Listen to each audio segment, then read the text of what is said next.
Savoring La Dolce Vita, a wine lover's odyssey through Tuscany. Narrated by Christine Churcher. Prologue. The history of Tuscan wine stretches back to the 8th century BCE, when the Etruscan civilization first cultivated vines in this fertile land. For over 2,800 years, these rolling hills have been home to some of the world's most celebrated wines. Today, Tuscany boasts approximately 60,000 hectares of vineyards, producing around 2.5 million hectoliters of premium wine, annually roughly 6% of Italy's total wine production. The region is home to 41 DOC and 11 DOC denominations, making it one of Italy's most prestigious wine regions. As the sun dipped into the rolling hills of Tuscany, casting a warm orange glow over the vineyards, I felt an irrepressible sense of excitement and trepidation. My journey to the heart of Italy's wine country had finally begun. The cradle of Chianti, Brunello, and Vernaccia, Tuscany was a region where wine was not just a drink, but a way of life. I was about to embark on a journey that would take me through picturesque villages, ancient vineyards, and rustic farmhouses, immersing me in the rich culture and traditions of this beloved region. In 2022, Tuscany exported wines worth €1,200 million, with Chianti Classico alone accounting for €400 million of this figure. Yet beyond these impressive numbers lies a deeper story, one of tradition, passion, and artisanal craftsmanship. As I stepped off the train in Siena, the capital of the Chianti region, I was greeted by the warm smile of my host, Alessandro. A third-generation winemaker, he had invited me to join him on his family's estate, Cantina del Buon Vivere, to explore the art of winemaking. As we drove through the winding roads, the scent of ripening grapes and fresh earth filled the air, tantalizing my senses and setting the tone for the unforgettable journey ahead. The next morning, we set out to explore the vineyards, where approximately 80 of the vines were dedicated to red grape varieties, predominantly Sangiovese. Alessandro regaled me with stories of his family's history and the meticulous process of cultivating the perfect grape. The sun beat down upon us as we wandered through the rows of vines, their leaves a vibrant green and their fruit ripening in anticipation of the September harvest. The air was alive with the gentle hum of bees and the soft chirping of birds, creating a sense of serenity and tranquility that was both soothing and invigorating. As the day wore on, we made our way to the cantina, where Alessandro would introduce me to the art of wine tasting. The room was dimly lit, the air thick with the scent of oak and fermentation. Alessandro poured a sample of his latest vintage, aged for 24 months in French oak barrels, and I was immediately struck by the complexity of flavors and aromas that danced on my palate. The wine was a masterclass in balance and harmony, a true reflection of the region's rich terroir. As the sun began to set, Alessandro invited me to join him for dinner at his family's farmhouse, where his wife Francesca had prepared a sumptuous feast celebrating my arrival. The table was laden with an array of dishes, each one showcasing the region's rich gastronomic heritage that dates back to the Renaissance period. From the creamy risotto to the tender osso buco, every bite was a testament to the region's passion for good food and good wine. As we lingered over dessert, Alessandro shared how Tuscany's 73,000 farms still maintain traditional agricultural practices, with many families having worked the same land for generations. The dinner table was a place where stories were shared, memories were made, and traditions were passed down from generation to generation to generation. It was a world where time moved at a slower pace, where the beauty of the landscape was savored, and where the joys of life were celebrated with good food, good wine, and good company. As the night drew to a close, I felt a sense of gratitude and wonder. This was just the beginning of my journey through Tuscany. but I knew that the experiences and memories I had already made would stay with me forever. And as I drifted off to sleep, I couldn't help but wonder what the next day would bring, as I embarked on a wine journey through the heart of Italy. Chapter 1. Tuscany's Wine Country.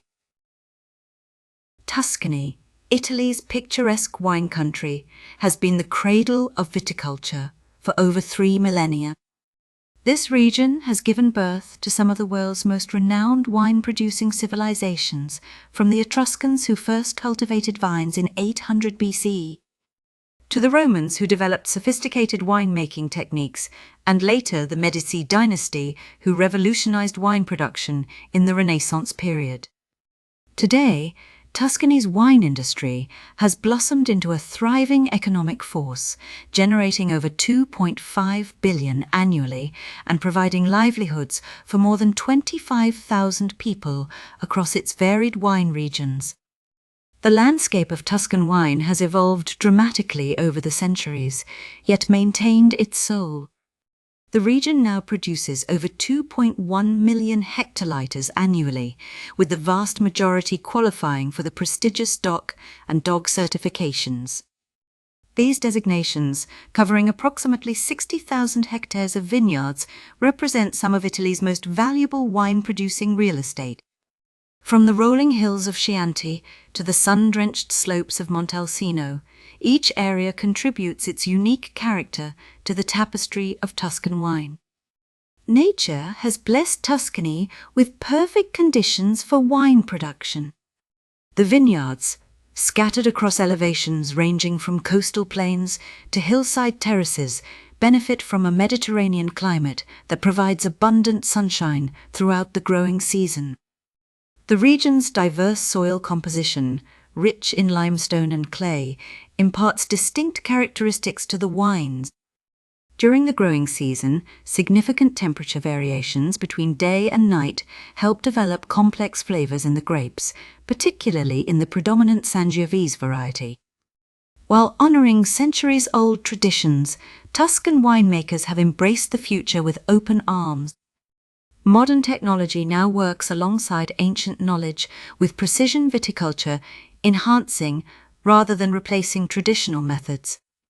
Sustainable farming practices have taken root across the region, with many vineyards achieving organic certification.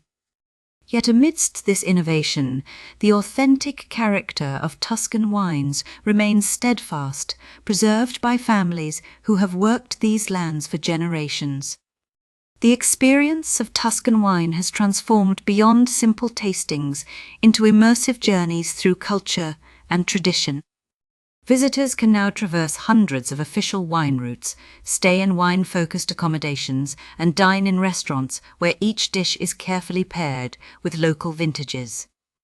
The medieval towers of San Gimignano and the historic cellars of Montepulciano have become beacons for wine enthusiasts from around the world, drawing millions of visitors annually to experience the magic of Tuscan wine culture.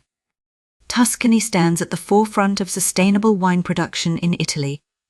The region's commitment to environmental stewardship is evident in its widespread adoption of organic cultivation methods and significant investments in renewable energy. Water conservation efforts have yielded impressive results, while waste reduction programs have become standard practice across the industry. This dedication to sustainability ensures that future generations will inherit a thriving and responsible wine industry. Despite the march of progress, Tuscany's wine culture remains deeply rooted in tradition. Throughout the year, hundreds of wine festivals celebrate the region's viticultural heritage, while historic cellars continue to age wines as they have for centuries. Family-owned wineries, many dating back generations, maintain time-honored practices while adapting to modern demands. The average vineyard with vines aged over 3 decades stands as a testament to the enduring nature of Tuscan viticulture. As we explore this remarkable region, we find ourselves at the intersection of past and present, where ancient traditions meet modern innovation. creating wines that continue to captivate enthusiasts worldwide.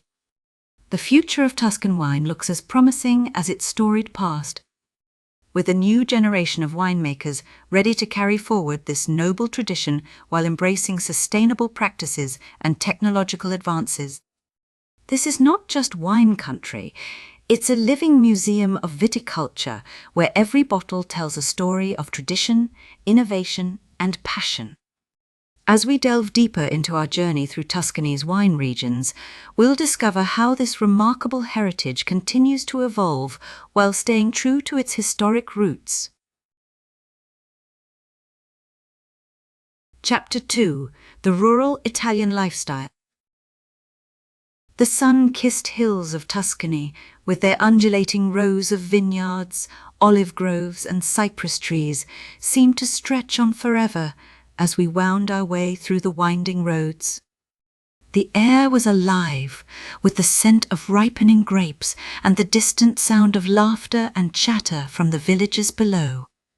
As we explored the rolling countryside, I couldn't help but feel a sense of tranquility wash over me, as if the very essence of Italy itself was seeping into my pores. We began our day with a visit to the local vineyard, where we were greeted by the warm smile of Signora Rossi, the proprietor. Her family had tended the vineyards for generations, and their passion for the land was palpable as she guided us through the rows of carefully tended vines. The morning sun cast a golden glow over the landscape, and the scent of fresh earth and green growth filled the air as we walked among the rows. You see, the secret to our wine is in the soil, Signora Rossi said, her eyes twinkling with pride. The terroir here is like nowhere else. It's a special magic that only happens in these hills. As we walked, she pointed out the different varieties of grapes, explaining the significance of each and the art of blending them to create the perfect wine. We sampled a few of the vintages, and I was struck by the complexity and nuance of each one. The way the flavors danced on the palate, the subtle notes of oak and earth, it was like tasting a piece of heaven. After the vineyard, we made our way to the local enoteca, where we spent the afternoon sampling some of the region's finest wines.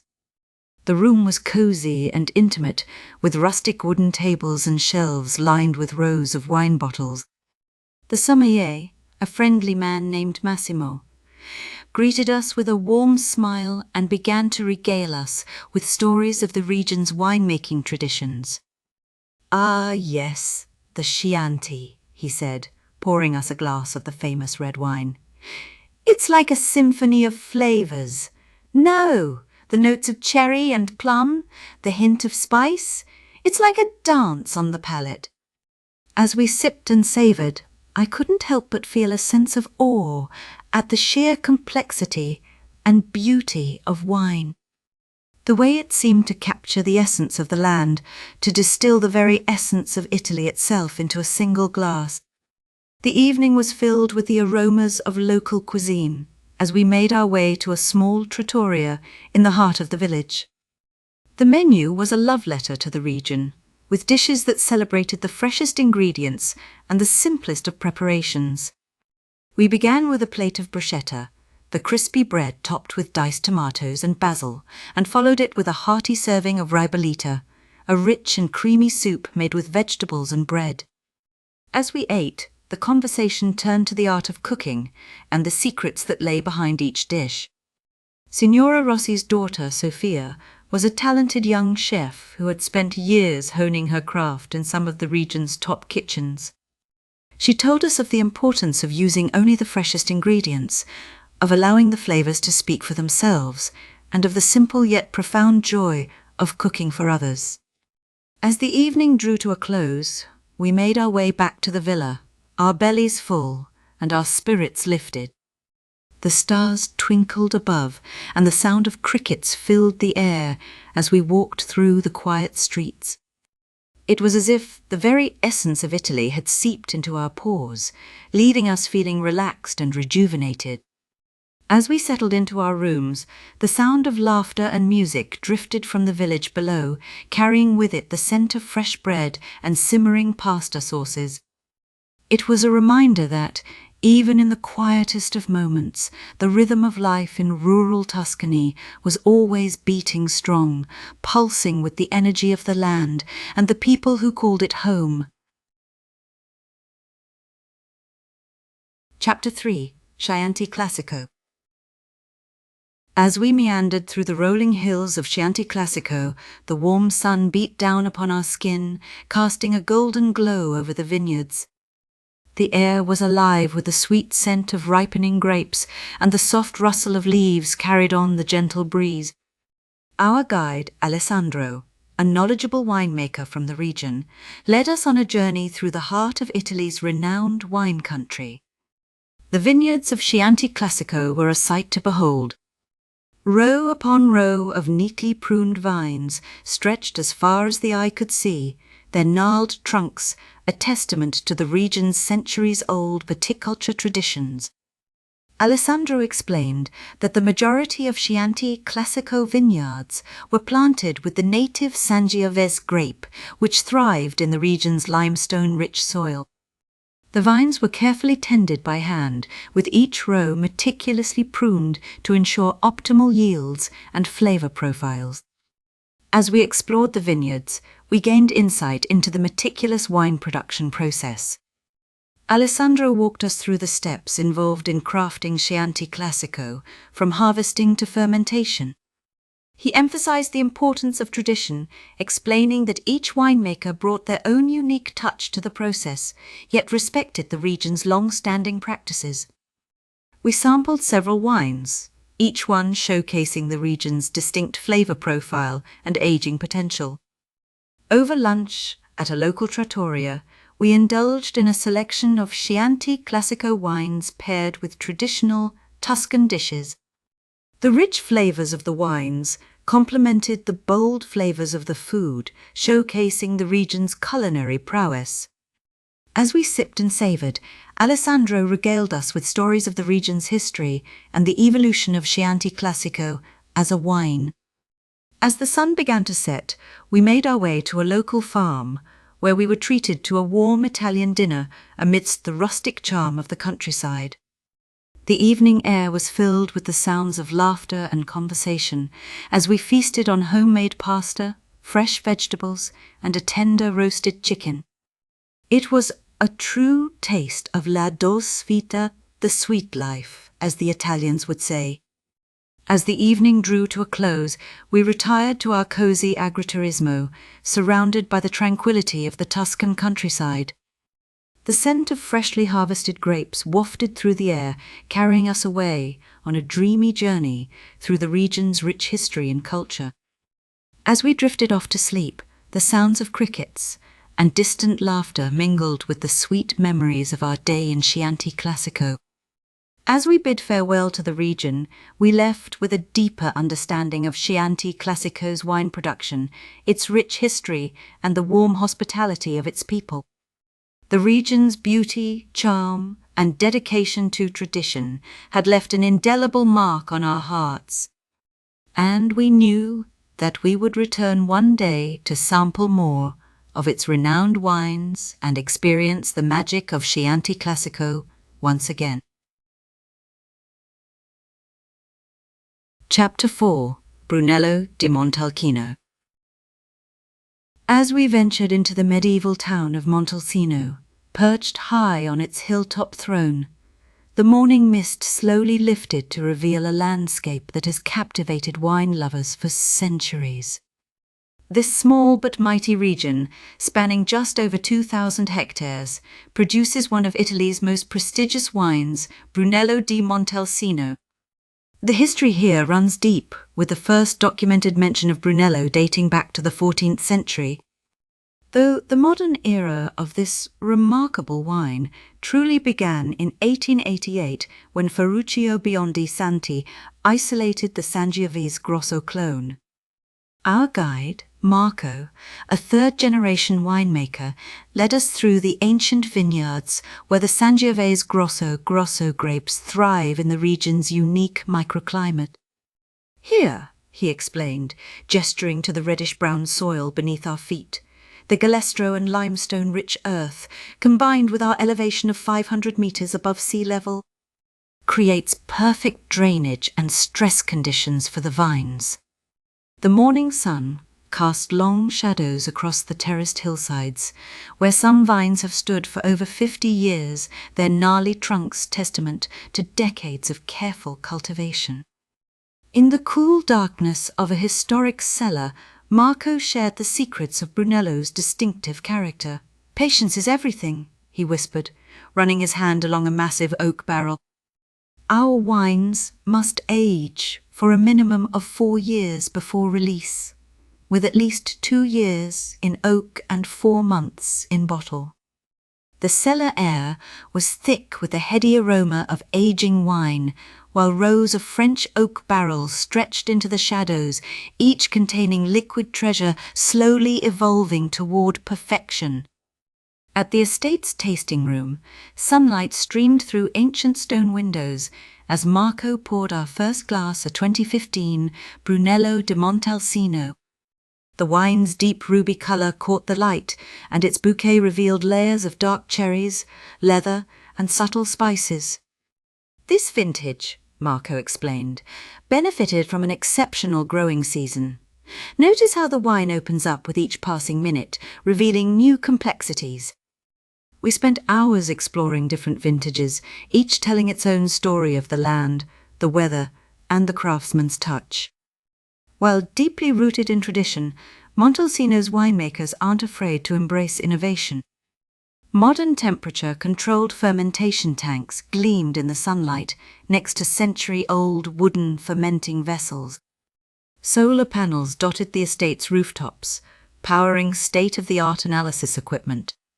Yet these modern touches serve only to enhance, never replace, the traditional methods that have made Brunello legendary.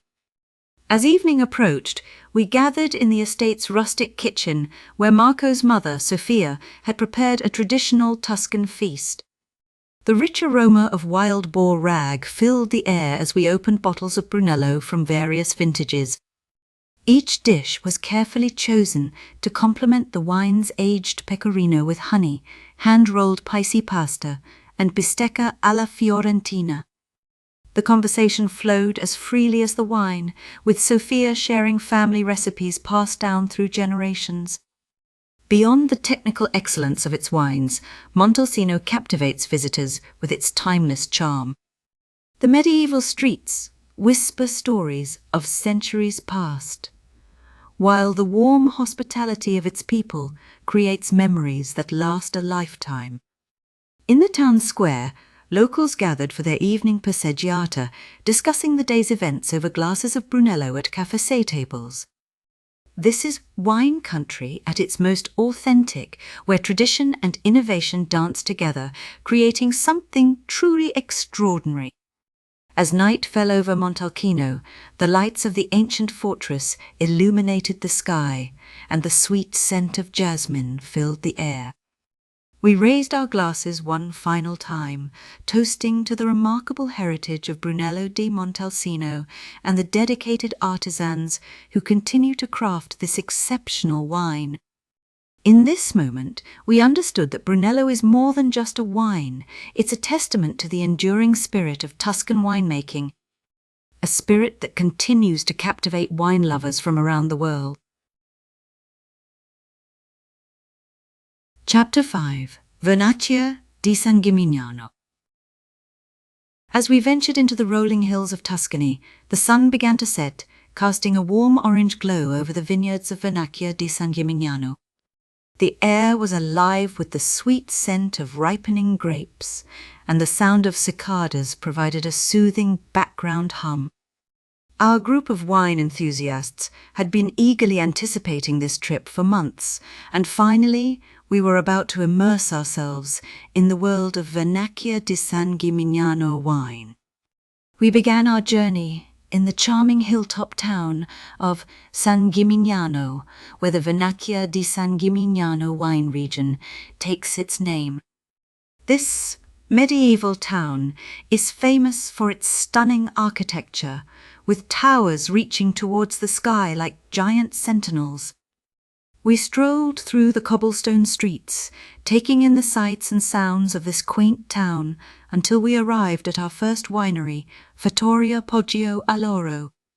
Here, we were greeted by the owner, Giovanni, who welcomed us with a warm smile and a glass of his finest Vernaccia.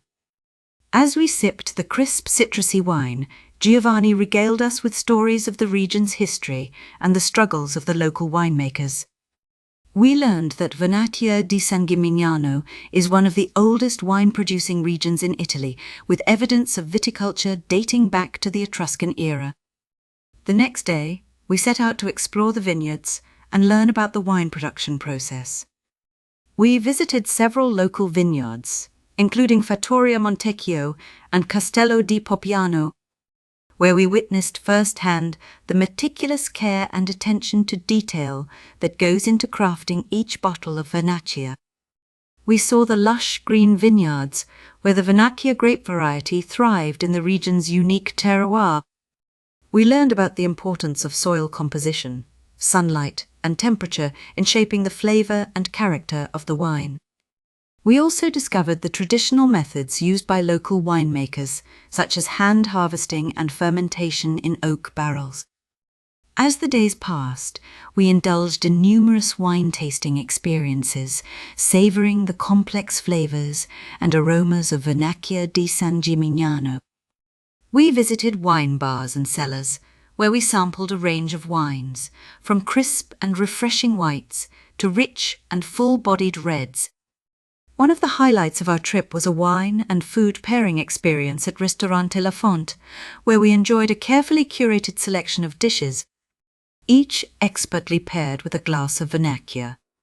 We savored the delicate flavors of fresh seafood, the bold flavors of Tuscan ribollita, and the rich flavors of creamy risotto. In addition to wine, we immersed ourselves in the local gastronomy, sampling the region's famous dishes and ingredients.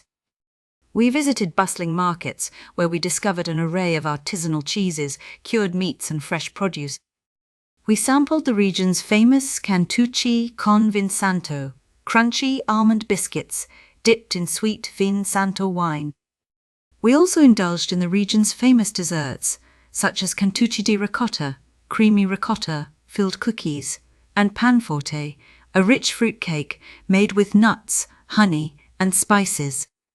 Each bite was a testament to the region's rich culinary heritage and the passion of its people.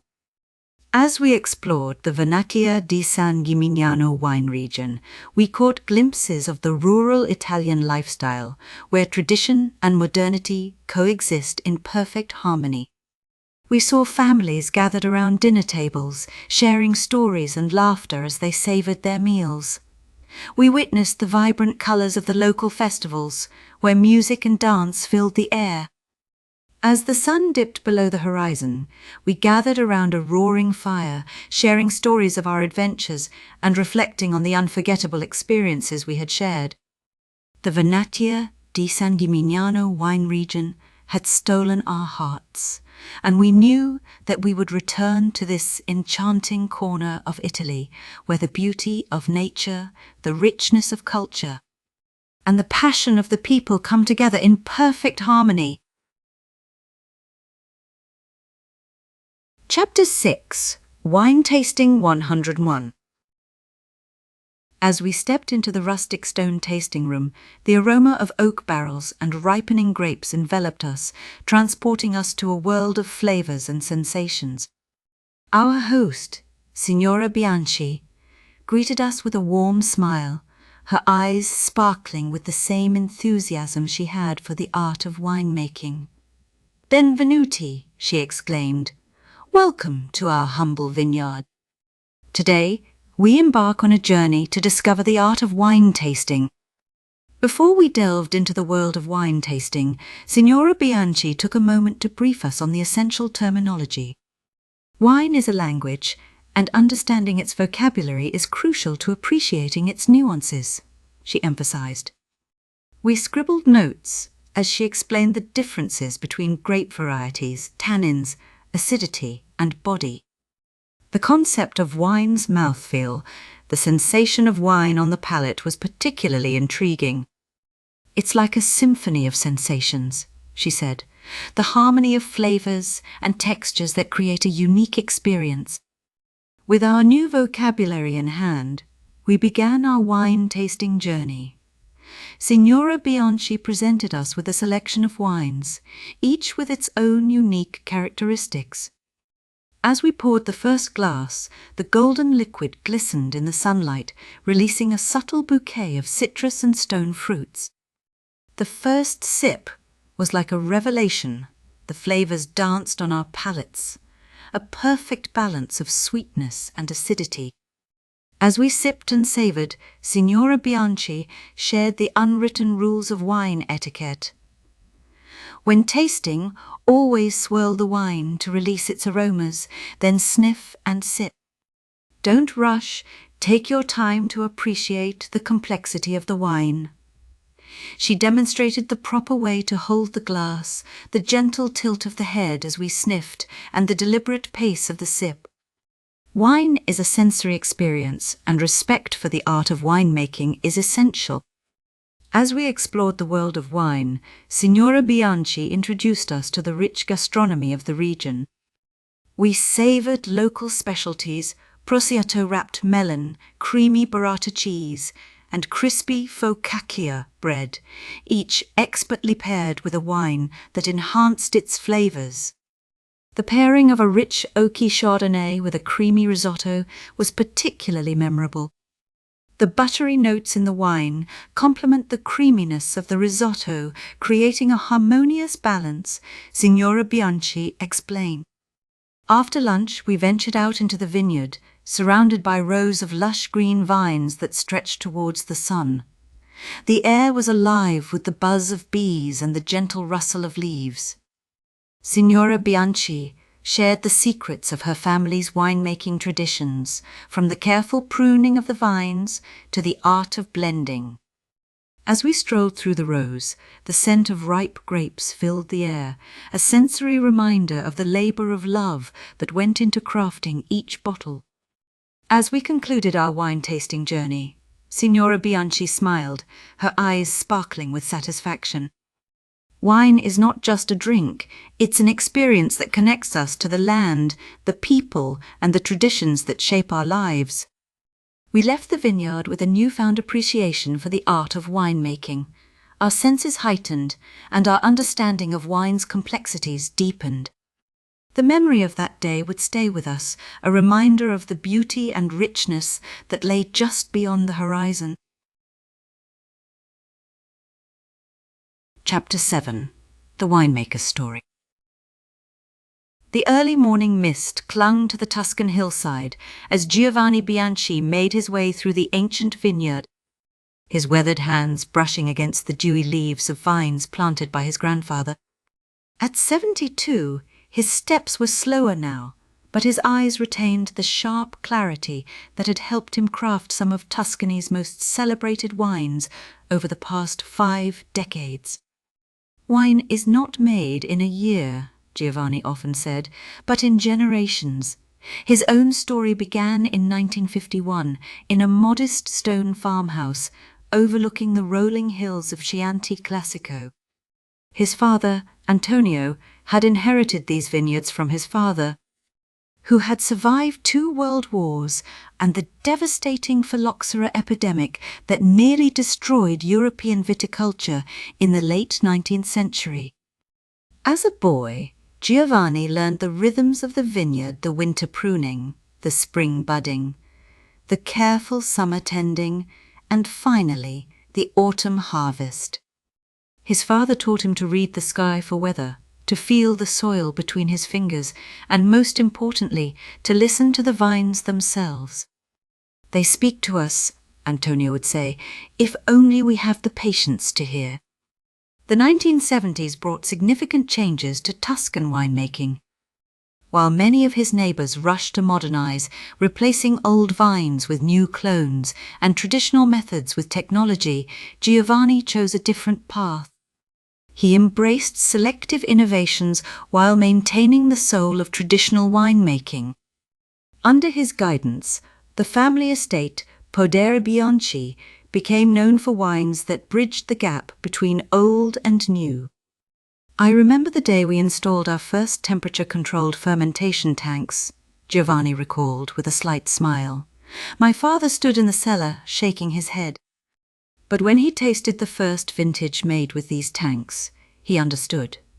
Innovation doesn't mean abandoning tradition. It means giving tradition new tools to express itself.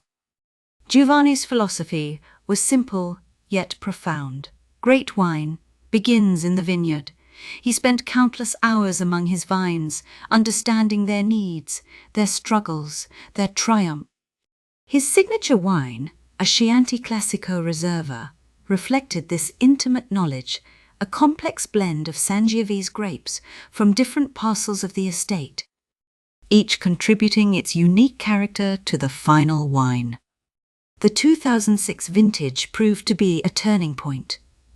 Despite challenging weather conditions, Giovanni's deep understanding of his terroir helped him produce a wine of extraordinary elegance. International recognition followed, but for Giovanni, the greatest satisfaction came from knowing he had honored his father's legacy while creating something uniquely his own. Today, Giovanni works alongside his daughter, Maria, a trained enologist who shares his passion for the land. Together, they face new challenges: climate change, evolving market demands, and the pressure to maintain excellence while adapting to changing times. Yet in their partnership, one can see the same dance of tradition and innovation that has always characterized great Tuscan wine. The most important lesson my father taught me, Maria reflects, wasn't about winemaking techniques or vineyard management.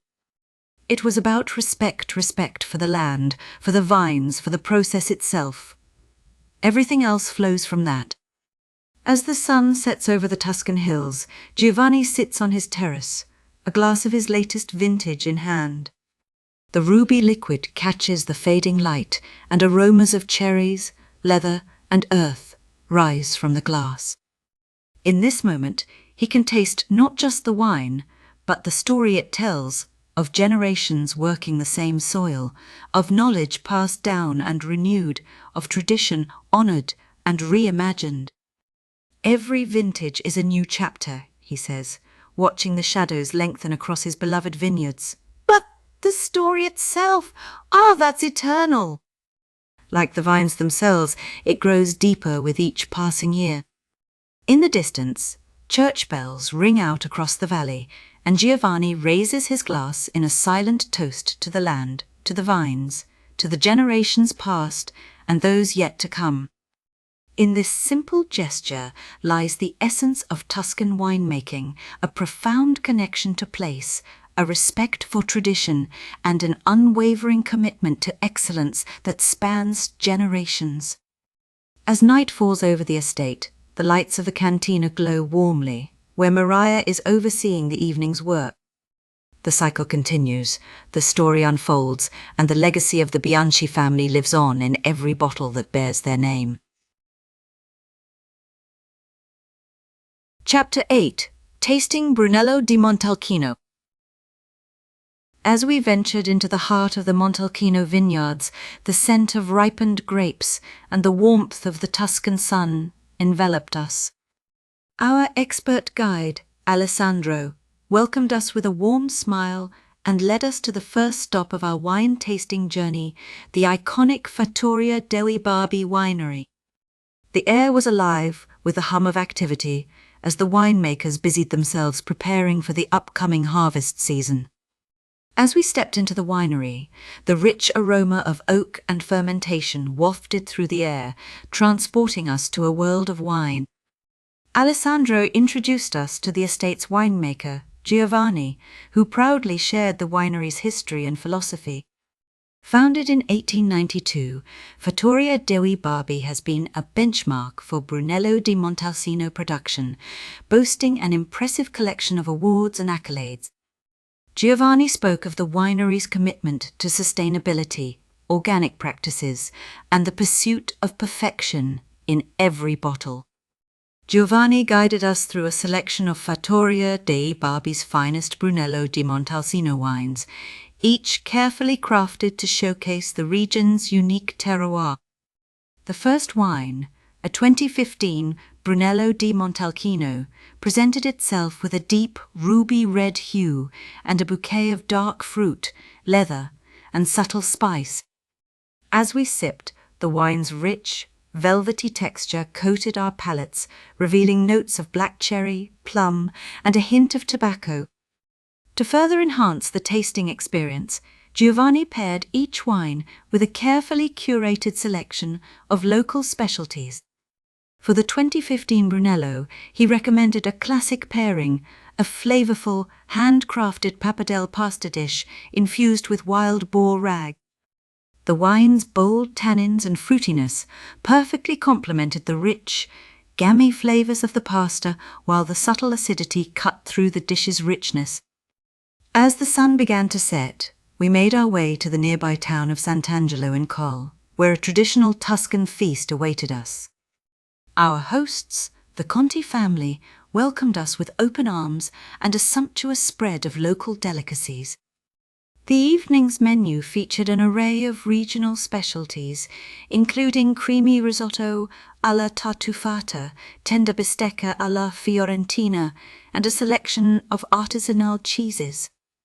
As we dined, Alessandro regaled us with stories of the region's history and culture, weaving a tapestry of tales that transported us to a bygone era.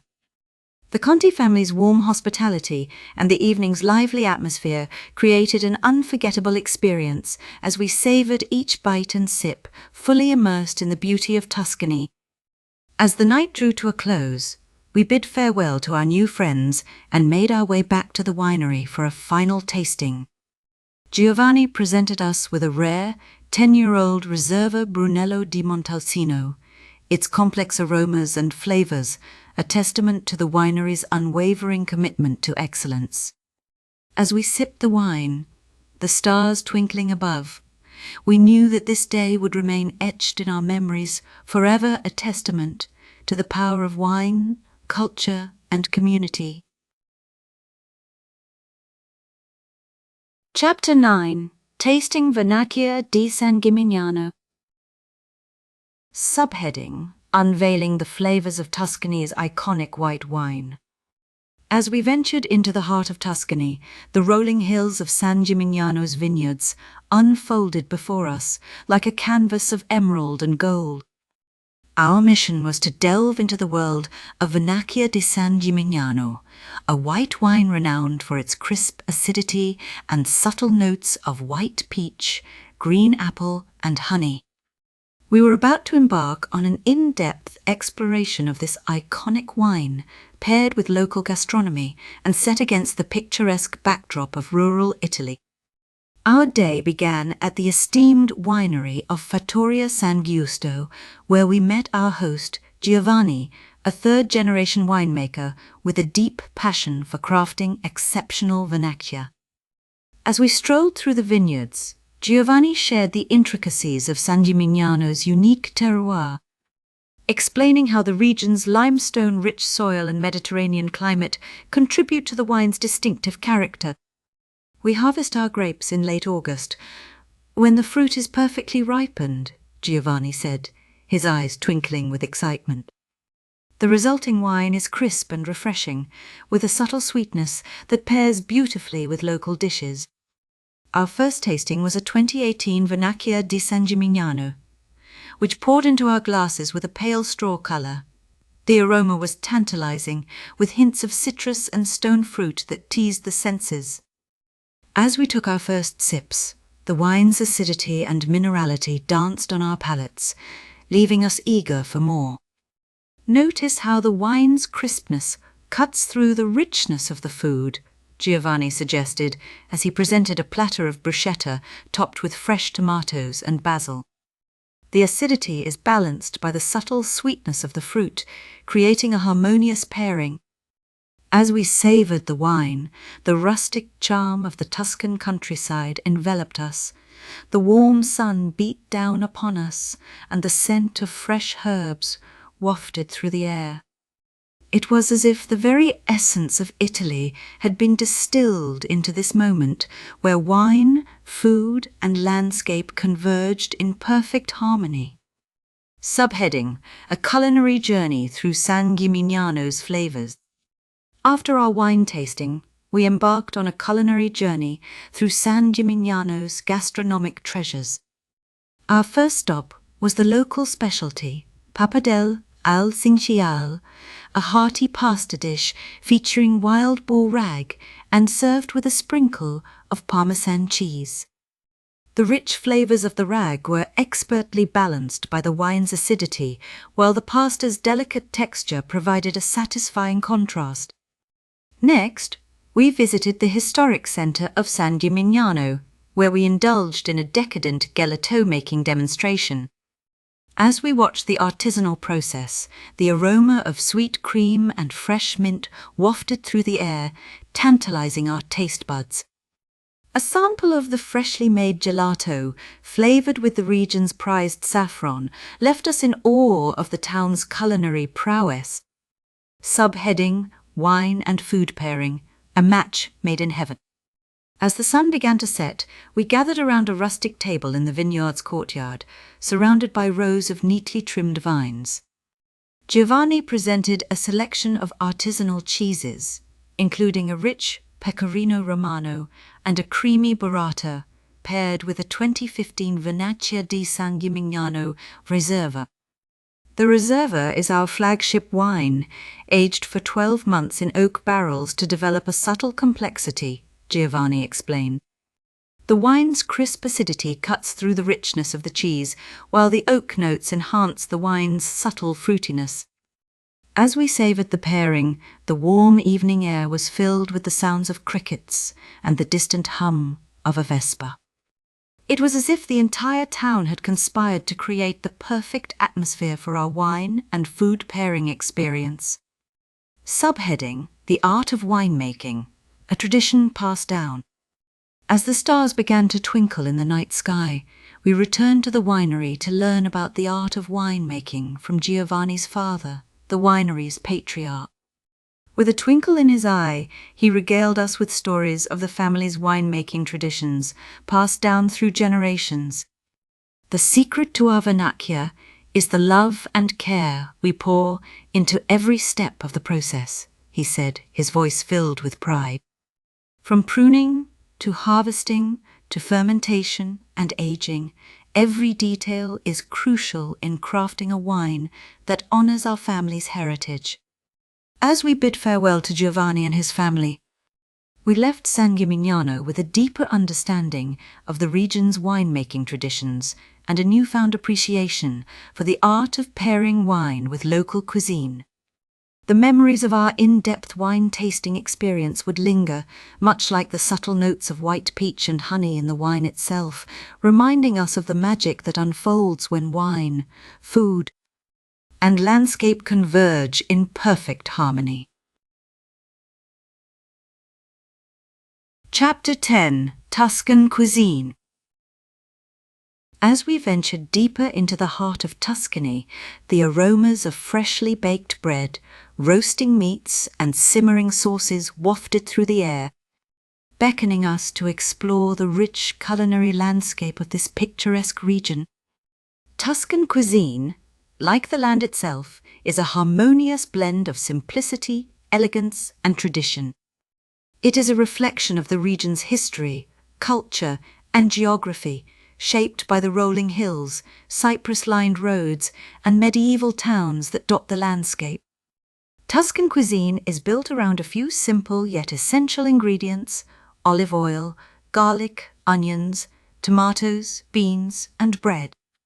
These humble components are transformed into a symphony of flavors and textures through a range of cooking techniques, from slow-cooked stews to quick-fried vegetables.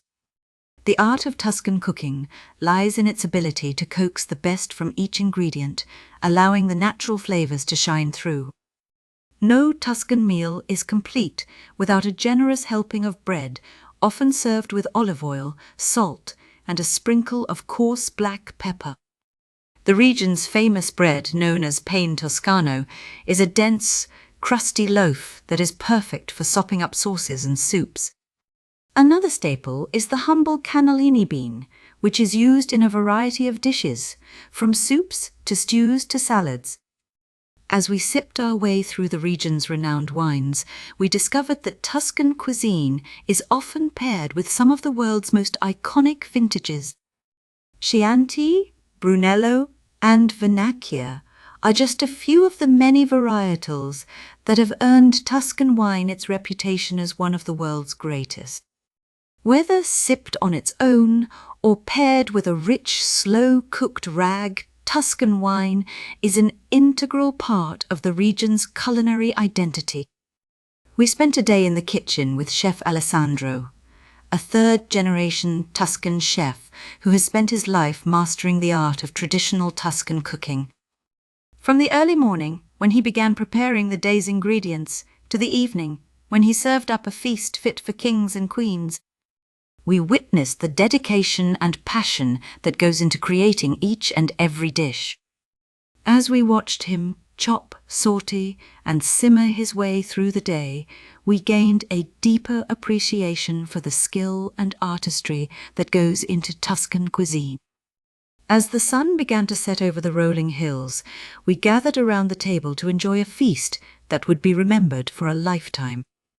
The menu was a masterclass in Tuscan cuisine, featuring dishes such as ribollita, a hearty soup made with vegetables, bread and cannellini beans, pappardelle al cinghiale, a rich and flavorful pasta dish made with wild boar and porcini mushrooms, and bistecca alla fiorentina, a tender and juicy steak cooked to perfection over an open flame. Each dish was a testament to the region's rich culinary heritage, and we savored every bite, grateful for the opportunity to experience the true essence of Tuscan cuisine. As we concluded our culinary journey through Tuscany, we were left with a deeper appreciation for the region's rich cultural heritage and its ability to produce some of the world's most delicious and elegant cuisine. From the simple yet essential ingredients to the complex yet elegant cooking techniques, Tuscan cuisine is a true reflection of the region's history, culture, and geography. Whether you are a foodie, a wine enthusiast, or simply someone who appreciates the beauty and elegance of traditional cuisine, Tuscan cooking is an experience that is sure to leave a lasting impression. Chapter 11: Wine and Food Pairing. As we ventured deeper into the Tuscan countryside, our wine and food pairing journey became a sensory adventure, weaving together the perfect harmony of flavors, aromas, and textures. Our guide, Alessandro, a master sommelier with a passion for Tuscan cuisine, led us through the principles of pairing wine with food, shedding light on the intricate relationships between the two. "Think of wine and food pairing as a dance," Alessandro said, his eyes twinkling with enthusiasm. "Each wine and dish has its own rhythm, and the key is to find the perfect harmony between the two." Alessandro introduced us to the 5 S's of wine and food pairing: sweet, sour, salt, umami, and bitter. These 5 flavor profiles, he explained, are the building blocks of taste, and understanding how they interact with each other is crucial for creating the perfect pairing. We began our exploration with the sweet flavors of the Tuscan dessert wine. Vin Santo. "This wine is like a warm hug on a cold day," Alessandro said, pouring a glass for us to taste. Its sweet, honeyed notes are perfectly balanced by the tangy, citrusy flavors of the cantuccini, a traditional Tuscan cookie. As we sipped and savored, Alessandro revealed the secrets of pairing sweet wines with sweet foods. The key is to find a balance between the two, he said. The sweetness of the wine should complement the sweetness of the food, rather than overpowering it. Our next stop was a local trattoria, where we indulged in a hearty lunch of pasta alla carbonara. Alessandro paired the dish with a glass of Chianti Classico, explaining the importance of balance in wine and food pairing. The acidity in the wine cuts through the richness of the pasta and eggs, while the tannins provide a delightful contrast to the creaminess of the sauce, he said, his eyes shining with enthusiasm. As we devoured our lunch, Alessandro shared stories of the Tuscan winemaking traditions, from the ancient techniques of the Etruscans to the modern innovations of the region's winemakers. We learned about the different grape varieties, from Sangiovese to Merlot, and how they contribute to the unique flavor profiles of Tuscan wines. After lunch, we visited at a local vintner, where we were treated to a private tasting of some of the region's most prized wines. Alessandro guided us through the tasting, sharing stories of the vintner's family and the history of the estate. As we sipped and savored, we were transported to a world of tradition and heritage, where the art of winemaking was passed down from generation to generation to generation. We learned about the importance of terroir, the unique combination of soil, climate, and culture that gives Tuscan wines their distinctive flavors and aromas. As the sun began to set, we gathered around a rustic table in the vintner's courtyard, surrounded by the rolling hills of the Tuscan countryside. Alessandro poured a glass of the finest Brunello di Montalcino, and we toasted to the passion and dedication of the Tuscan winemakers. The art of wine and food pairing is not just about combining flavors and textures, Alessandro said, his eyes shining with passion. It's about creating a connection between the people, the place, and the food. It's about sharing a moment in time, a sense of community and tradition. As we raised our glasses, the stars began to twinkle in the night sky, and the Tuscan countryside seemed to come alive with the magic of wine and food pairing. Chapter 12. Local Ingredients and Producers. Tuscany, the cradle of Italian cuisine, is renowned for its rich gastronomic heritage. From the rolling hills of olive groves to the sun-kissed vineyards, every aspect of Tuscany's landscape is infused with the essence of local ingredients and producers. In this chapter, we delve into the world of Tuscany's local ingredients, producers, and artisans, exploring the region's most prized products: olive oil, cheese, and bread. As we meander through the Tuscan countryside, the sweet aroma of freshly harvested olives wafts through the air, beckoning us to explore the region's olive oil production. Tuscany is home to over 100,000 hectares of olive groves, with the majority concentrated in the provinces of Florence, Siena, and Arezzo. The region's unique terroir, characterized by its gentle climate, rich soil, and ample sunlight, allows for the cultivation of a wide range of olive varieties, each with its distinct flavor profile. We visit the family-owned olive farm, Fattoria del Caro, nestled in the heart of the Chianti Classico region. Giovanni, the patriarch of the family, welcomes us with a warm smile and invites us to participate in the harvest process. As we don our aprons and gloves, Giovanni explains the traditional methods employed by his family for generations, from pruning and picking to pressing and blending. The art of olive oil production is not just about the quantity, but about the quality, Giovanni emphasizes. It's a labor of love, a commitment to creating a product that reflects the land and the people who tend it. As we sample the freshly pressed oil, its subtle nuances unfold on our palates: the hint of bitterness, the whisper of fruitiness, and the subtle undertones of the Tuscan earth. It's an epiphany, and this oil is not just a condiment. but a testament to the region's rich heritage and the dedication of its producers. Tuscany's cheese-making tradition is another reflection of the region's commitment to preserving its cultural heritage. From the creamy richness of Pecorino to the pungent tang of Parmigiano Reggiano, Tuscany is home to a diverse array of artisanal cheeses. We visit the dairy farm, Caseificio dell'Agnello, where we witness the traditional production of Pecorino Romano, crafted from the milk of sheep grazing on the rolling hills. Luca, the farm's owner, shares the secrets of his family's cheese-making techniques passed down through generations. The key to creating a truly exceptional cheese lies in the attention to detail, the patience, and the love, he explains. Each wheel is a reflection of the land, the climate, and the people who tend it. As we sample the freshly aged pecorino, its crystalline structure and savory flavors transport us to the sun-drenched hills of Tuscany. The cheese is more than just a dairy product.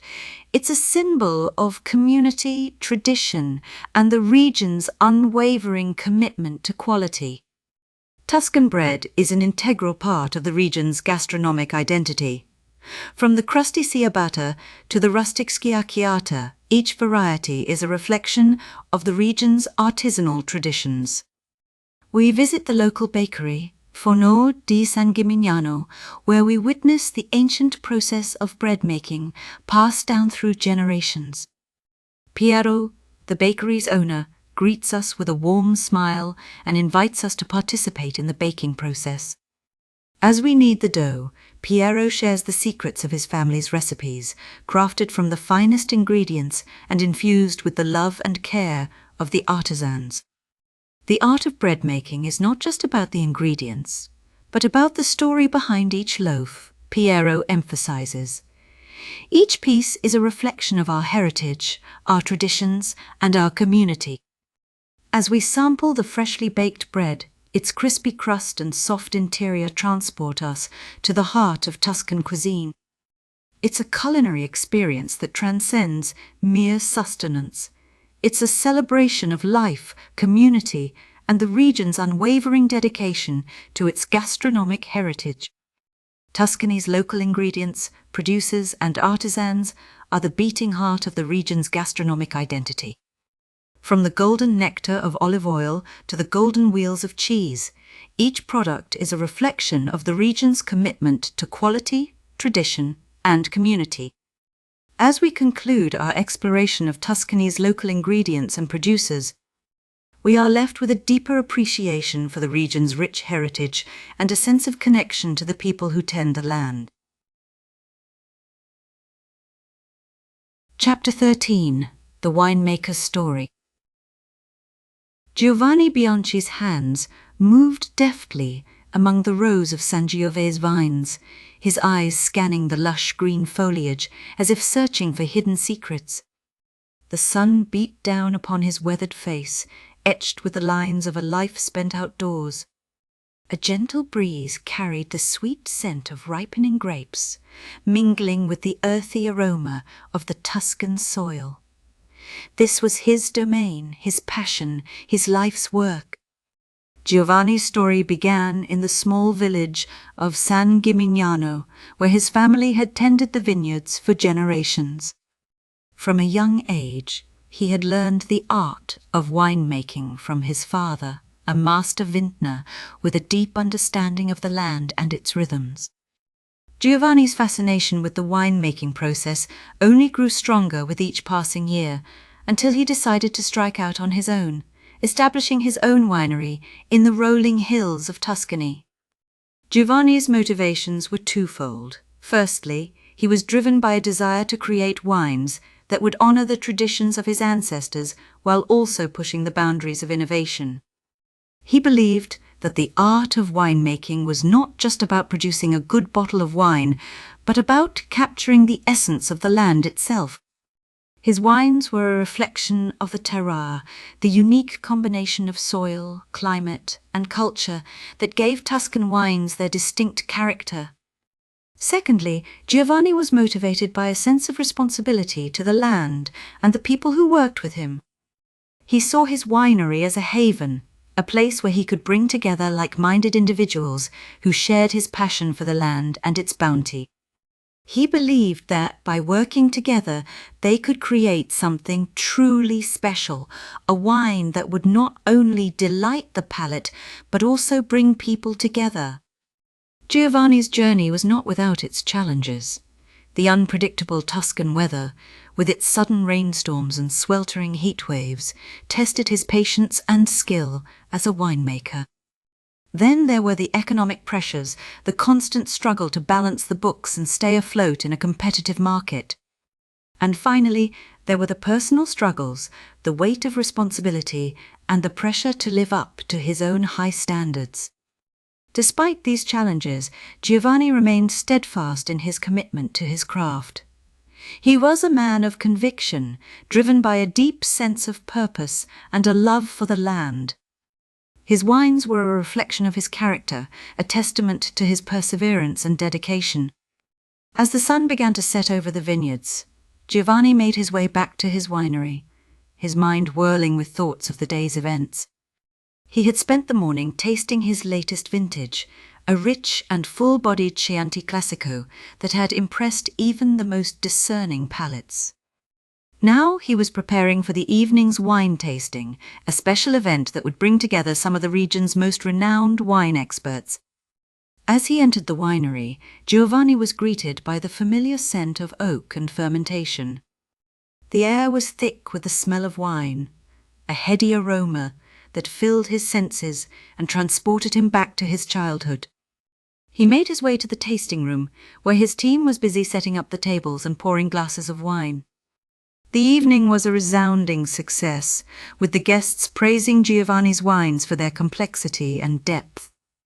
But for Giovanni, the true highlight of the evening was the opportunity to share his story, to tell the tale of his journey as a winemaker and the passions that drove him.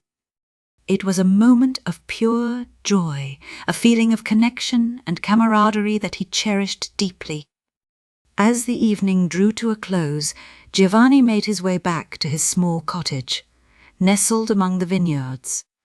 He sat down on the porch, looking out over the rolling hills and the twinkling lights of the nearby village.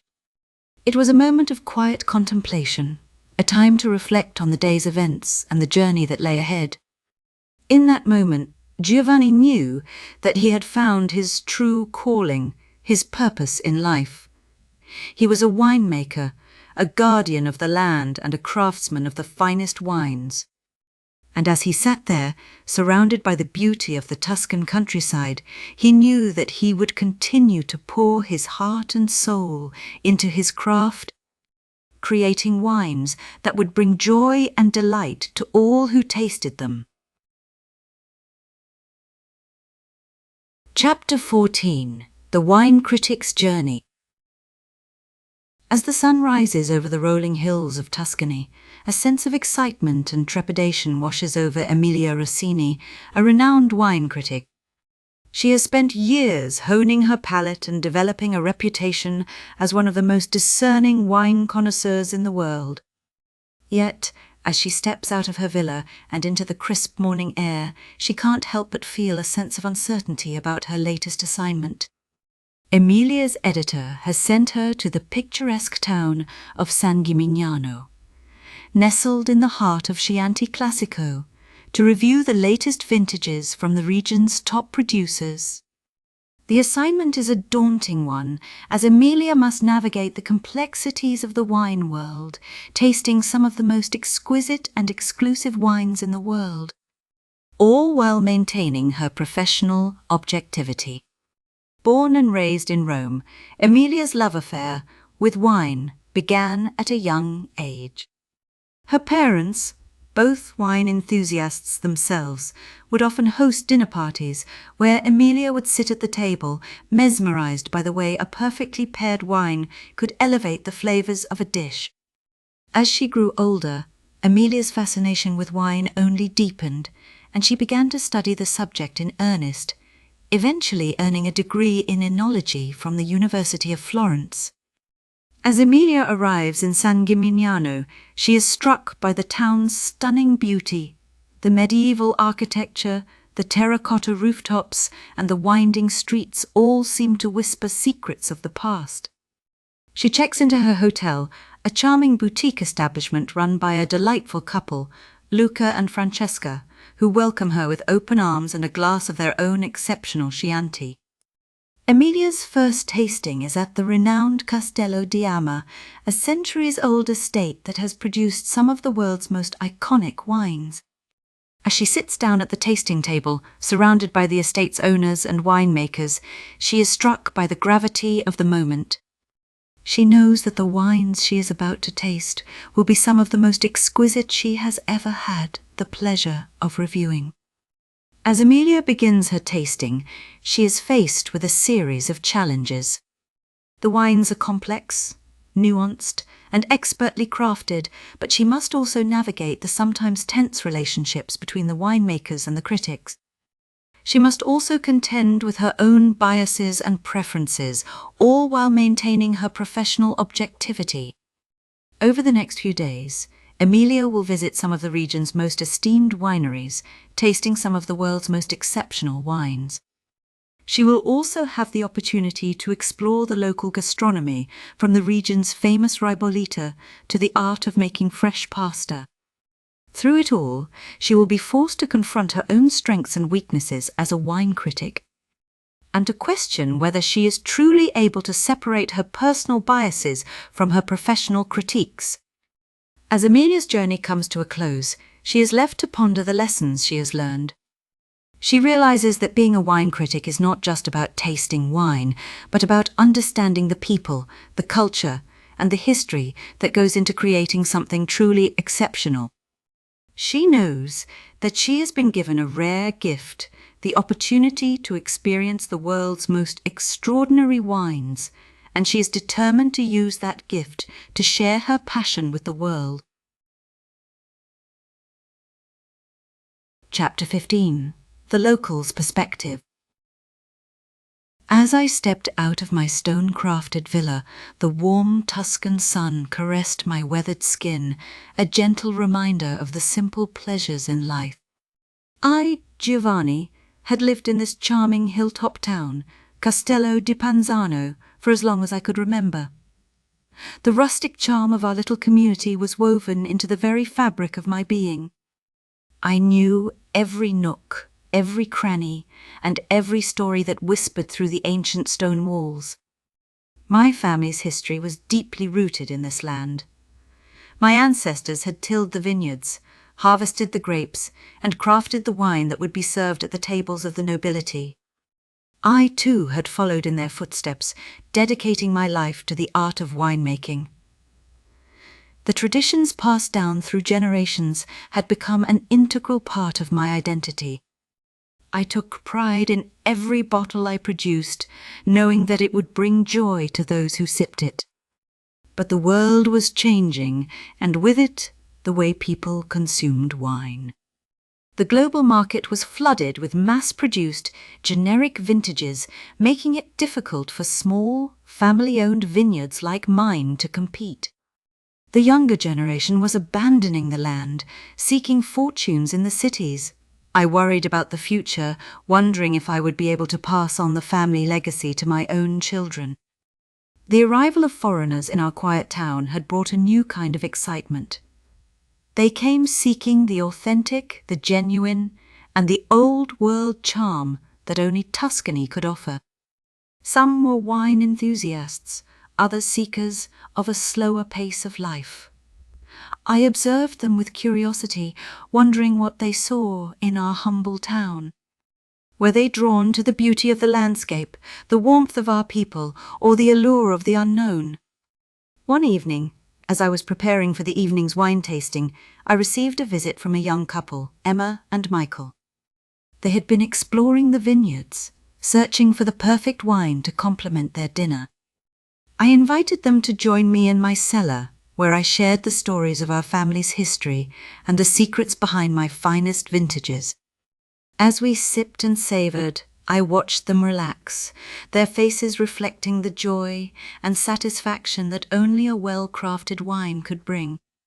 As the evening drew to a close, Emma and Michael thanked me for the unforgettable experience. I realized then that our connection was more than just a transaction. It was a bridge between our cultures, a testament to the power of human connection. In that moment, I knew that my worries about the future were unfounded. As long as people like Emma and Michael continued to appreciate the beauty and tradition of our way of life, our small town would always have a place in the world. As I returned to my villa, the stars twinkling above, I felt a sense of contentment wash over me. I had lived a life well lived, a life of tradition, of passion, and of connection. The rustling of the vines, the earthy scent of the soil, and the laughter of our guests would forever be etched in my memory, a reminder of the beauty that lay just beyond the rolling hills of Tuscany. Chapter 16. The Wine Harvest. The September morning air was crisp and cool as the first rays of sunlight painted the Tuscan hills in shades of amber and gold. At Tenuta San Lorenzo, the atmosphere crackled with anticipation.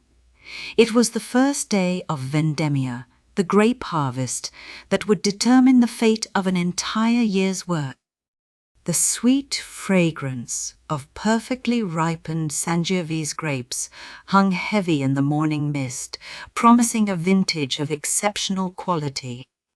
"The decision to begin harvest is perhaps the most crucial one we make all year," explained Paolo, running his practiced hands over a cluster of grapes. His family had worked these same slopes for 3 generations, and their expertise was evident in every aspect of the operation.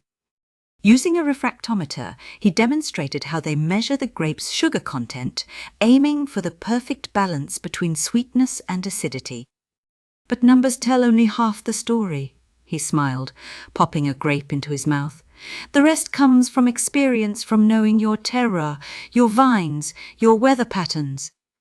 By mid-morning, the vineyard had transformed into a carefully orchestrated performance.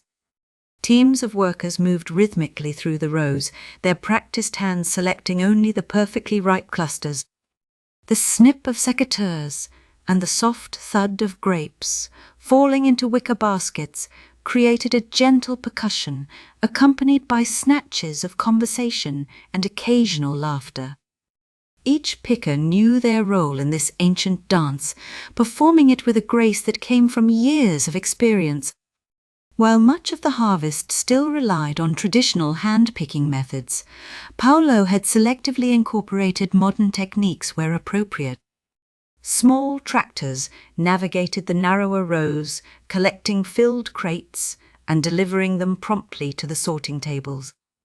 Here, another team meticulously examined each cluster on vibrating tables, ensuring only the finest grapes would make their way into the wine. "Technology helps us maintain quality and efficiency," Paolo explained, "but it will never replace the human touch. Each grape variety, each vineyard plot, each vintage requires different decisions that only experience can guide." As the sun climbed higher, the work grew more challenging, but the spirit of community never wavered. Local families who had helped with the harvest for generations worked alongside wine enthusiasts who had traveled from across the globe to participate in this timeless tradition. Stories were shared, songs were sung, and friendships were forged in the shared pursuit of excellence. As twilight approached, the last crates were delivered to the winery, and the day's harvest was safely stored in the cool confines of the cantina. The air was filled with the first hints of fermentation, a promise of the transformation to come. In the courtyard, long tables were set for the traditional harvest dinner, a celebration that had marked the end of each harvest day for as long as anyone could remember. Sofia, Paolo's wife, had prepared a feast that honored generations of harvest traditions. Platters of hand-rolled Pisces pasta with wild boar rag, locally sourced pecorino cheese, and freshly baked sciacchiata filled the tables. Paolo opened bottles from previous vintages, allowing us to taste the living history of the estate while imagining how this year's harvest would evolve. As darkness settled over the vineyard, Paolo raised his glass in a toast. "In this glass," he said, his voice thick with emotion, "we hold not just wine, but the story of our land, our people, and our traditions. Each harvest adds another chapter to this story, and each of you here tonight has helped write it." The ruby liquid caught the last light of day, and in its depths we could see the reflection of everything that made Tuscan wine special: the land, the tradition, the community, and above all, the passion that brought it all together. As we departed the next morning, our hands still stained purple and our muscles aching, we carried with us more than just memories. We had become part of the living history of this place, contributors to a tradition that stretched back centuries and would continue long after we were gone. The harvest had taught us that great wine is more than just what goes into the bottle. It's about the people, the place, and the moment in time when it all comes together in perfect harmony. Chapter 17. The Wine Festival. The sun-kissed hills of Tuscany played host to the annual wine festival, a celebration of the region's finest vintages and the rich cultural heritage that accompanied them. As the gates opened, the air was filled with the sweet scent of ripening grapes and the soft chatter of enthusiasts eager to indulge in the region's renowned wines. The festival sprawled across the picturesque vineyards with neatly arranged rows of tables and stalls, showcasing the region's finest producers. Visitors wandered through the lush greenery, their eyes scanning the rows of bottles for the perfect vintage. The rustic charm of the vineyard, with its ancient olive trees and terracotta paths, added a touch of authenticity to the proceedings. At one stall, a group of sommeliers enthusiastically presented their latest release, a rich and full-bodied Chianti Classico. Nearby, a local vintner, Giovanni, poured samples of his family's prized Super Tuscan blend, regaling visitors with stories of the region's winemaking traditions. The aroma of freshly baked bread and the sound of laughter and chatter mingled with the scent of wine, creating an atmosphere that was both festive and intimate. As the afternoon wore on, visitors gathered at the main tasting pavilion, eager to sample some of the region's most sought-after vintages. The air was electric with anticipation as the wine experts led the tastings, guiding visitors through a journey of flavors and aromas. A Bordeaux-style blend from a nearby estate left many in awe, while a crisp and refreshing Vermentino from a small, family-run winery stole the show. Meanwhile, a group of foodies gathered around a nearby table, sampling an array of local specialties. Prosciutto-wrapped melon and creamy burrata cheese paired perfectly with the rich, full-bodied wines on offer. The sound of sizzling meat and the aroma of roasting vegetables wafted through the air, tantalizing the taste buds and adding to the overall sense of indulgence. As the sun began to set, the festival shifted its focus to the region's rich culinary heritage. Visitors were treated to a sumptuous feast of local specialties, from creamy risottos and pasta dishes to succulent roasted meats and freshly caught seafood. The rustic charm of the vineyard was replaced by the warm ambience of a traditional Italian trattoria, complete with twinkling candles and the soft hum of conversation. At the center of the feast, a majestic stone fireplace crackled and spat, casting a warm glow over the proceedings. The aroma of freshly baked pizzas and the sound of laughter and chatter mingled with the scent of wine, creating an atmosphere that was at once rustic and refined. As the evening drew to a close, visitors began to make their way back to their accommodations, the sound of laughter and music lingering in the air. The festival had been a true celebration of Tuscany's rich cultural heritage, with its stunning landscapes, rich history, and warm hospitality. As the stars began to twinkle in the night sky, the region's enchanting charm seemed to seep into the very soul of all who had attended the festival. The wine festival had been a true masterpiece of sensory indulgence, a celebration of the region's finest vintages, local gastronomy, and rural Italian lifestyle. As the visitors departed, they carried with them memories of a truly unforgettable experience, one that would stay with them long after the sun dipped below the rolling hills of Tuscany. Chapter 18. The Wine Competition. The sun beat down upon the rolling hills of Tuscany as the wine competition, known as the Concorso Enologico, was set to begin. The air was filled with the sweet scent of ripening grapes and the soft chirping of birds as the contestants, judges, and attendees made their way to the courtyard of the ancient villa. The day's events were divided into three main categories: red, white, and sparkling wines. Each category would feature a series of rounds, with the judges sampling and deliberating on the entries. The wines were presented in a specific order, with the judges sampling the entries in a blind tasting format to eliminate any bias. As the judges sat down at their table, the room fell silent. The judges, a panel of renowned wine experts, carefully examined each wine, taking note of its color, clarity, and aroma. They then took a sip, allowing the wine to linger on their palate before making a decision.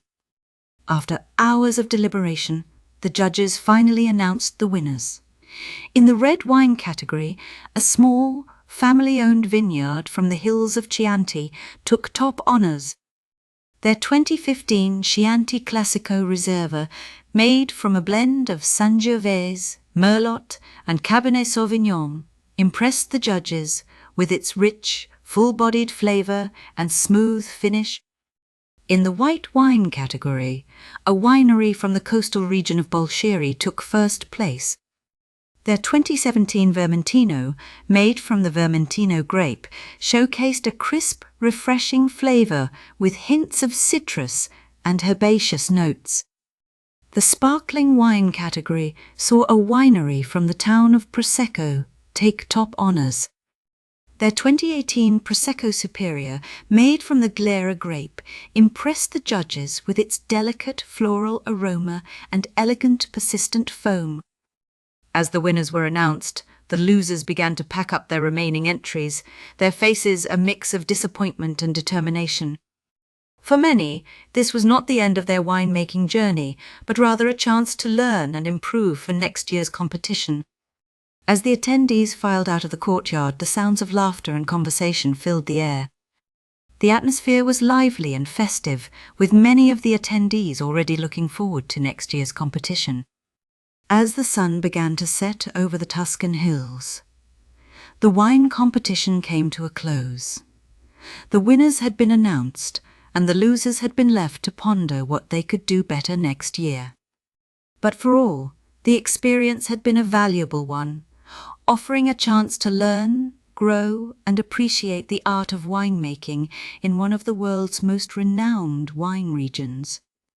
As the competition came to a close, the attendees were treated to a special tasting of some of Tuscany's finest wines. The villa's courtyard was transformed into a wine lover's paradise, with rows of tables set up to showcase the region's best offerings. The attendees wandered from table to table, sampling some of the world's finest wines and learning about the art of winemaking in Tuscany. The air was filled with the sounds of laughter and conversation as the attendees mingled and shared their passion for wine. As the night wore on, the attendees made their way back to their rooms, their senses satiated and their minds filled with the memories of the day's events. The wine competition had been a resounding success, offering a chance for the attendees to experience the best of Tuscany's wine, food, and culture. Epilogue: Conclusion of the wine journey through Tuscany, Italy. As I sipped the last drop of the 2015 Brunello di Montalcino, I couldn't help but reflect on the incredible journey that had brought me to this moment. The rolling hills of Tuscany, the rustic charm of the vineyards, and the warm hospitality of the locals had all combined to create a truly unforgettable experience.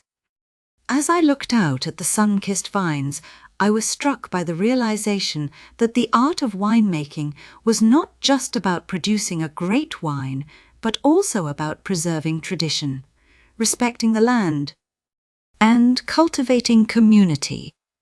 The Tuscan winemakers I had met had instilled in me a deep appreciation for the importance of patience, dedication, and attention to detail in crafting exceptional wines.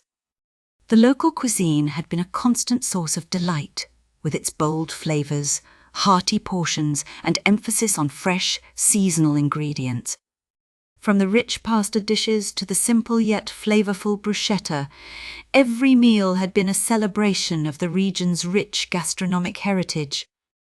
As the sun began to set over the vineyards, casting a golden glow over the landscape, I couldn't help but feel a sense of peace and contentment wash over me. The quiet rhythms of rural Italian life, the gentle rustle of the vines, and the warmth of the sun on my skin had all combined to create a sense of tranquility that I had never experienced before. As I packed my bags to leave Tuscany, I knew that I would carry the memories of this journey with me for a long time to come. The lessons I had learned, the flavors I had savored, and the friends I had made would all remain with me, a reminder of the beauty and wonder of this incredible region. As the plane took off from Florence, I gazed out the window at the rolling hills and vineyards of Tuscany, feeling grateful for the incredible journey that had brought me here. The memories of the wine tastings, the vineyard explorations, and the local gastronomy would stay with me forever, a testament to the power of exploration and discovery. And as the plane soared into the sky, I knew that a part of my heart would always remain in Tuscany, surrounded by the beauty, the culture, and the wine of this incredible region.